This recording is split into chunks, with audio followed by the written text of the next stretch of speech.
Welcome back to Simple Truth. We are trying to pull some simple truths out of the story of David. Going through the story of David verse by verse. We're in 1 Samuel. We're in chapter 26.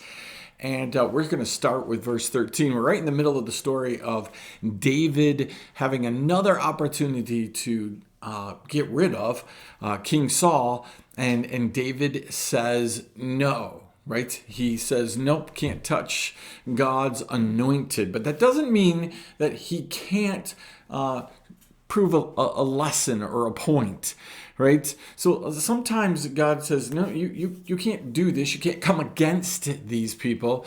But I will use this moment to prove a point, right?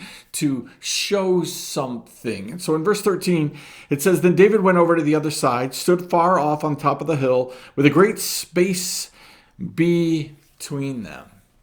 I was talking to some people last night at Bible study about this idea of Jesus going up into the mountain, creating some space between him and his disciples.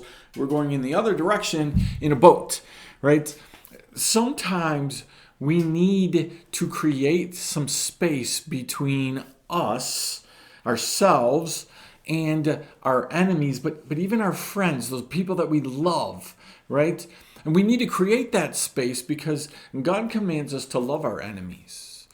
He commands us to look at them with a proper perspective, the same perspective that he looks at them with. And it's really hard to do that, right, when you're up close. In boxing, there's a reason why they try to separate you, why you try to get some separation from your opponent. Because when you're up close, right, and you're just throwing punches, first of all, you're not nearly as effective. Sometimes you are, right? But most of the time, at really being able to look at your opponent and look how to deal with something, how to handle this.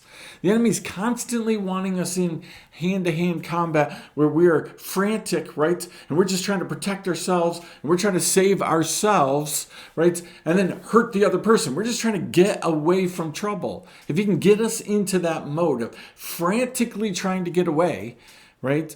Then we'll miss out on the perspective of God. God wants us to look at the enemy, be like David was with Goliath, stoop down, pick up 5 smooth stones, right? And then run at it. The reason for the separation is eventually I want you to run at the enemy, but I want you to know how to actually deal with the enemy. There is a lot to be gained from getting a little bit of separation so we can get a proper perspective, right? Not separation so we can walk away from the battle, not separation so that we can give up on the battle, separation so that we can battle well.